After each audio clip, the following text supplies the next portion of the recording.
yanzu dan Allah dan annabi ta ba zan ce a mun aure ba. Ku duba mun ku gani bakin shayi aka bani da safe bireda ya za a yi ba zan ce a mun aure ba. Na fito na ce a mun aure na kawo saurayi na cikin gidanmu amma an kalle ni an ce mun wai yayi kato saboda Allah da annabi ya ba zan ce baba na ya mun aure ba saboda Allah shayin nan wallahi ko siga babu. Yanzu ke Amira saboda Allah da annabi saboda tsabar tsana shayin ko siga babu haka za a bani. Ku na ce ku mun aure kun ki ku mun aure kuma sannan ku bani shayi ko siga babu saboda Allah da annabi ta ba zan ce a mun aure ba in tafi gidan mijina in ci kaza sannan kuma ga kwai soyayye da safe da rana da dare ga wuta ga fanka shi biredin da aka bani shi ma sai ka bi ka dauka ka cinye ya bakin hali irin nawa yake kare ni na ma kare a ta ci ka ci ya zo ya dauke to ya wani bakin hali ta sa hannu biyu ta dauke ko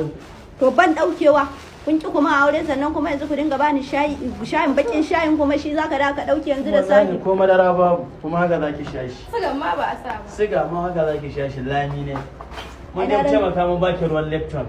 to dan haka ya hakuri da su billahi lazi ni ma san aure kuma wallahi sai amma aure duk bakin cikin ka cikin gidan nan kuma wallahi sai shayin ma bazan sha ba kuma wallahi tallahi a cikin gidan nan na rantsi da Allah da Annabi sai kun mun aure za ku ga zaman lafiya a cikin ba a yi shi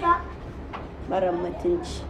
ke ba uwata ba uwata Allah ya mata rasuwa inda tana raye ai da tun ta sa ubana ya mutu kai kawo min sigantin da ba da kudin gidansa aka siya ba ai ubana ne ya siya Allah ya maka albarka yaro kaji iya ba wani siga ba sigan da aka bani shayin haka nan ta dauka ta bani sai ka dauku bara min spoon din ka dan arziki su diyan da za su dinga shan shayi sun ki sa min aure da yanzu an man aure ko ka ba sai ka kai ka sha ka ci kaza ba bawan Allah ji fa kai ma fa shayin ka fa milo ne fa ba madara da amma aure da madara za ka sha ba za ka sha gayan shayi ba saboda Allah da annabi wagga wace irin rayuwa ce bakin shayi da sahe Allah rana kirkiri a saka shan shayi saboda Allah da annabi gari din rana ni wannan wace irin rayuwa ce kin ga sai mutai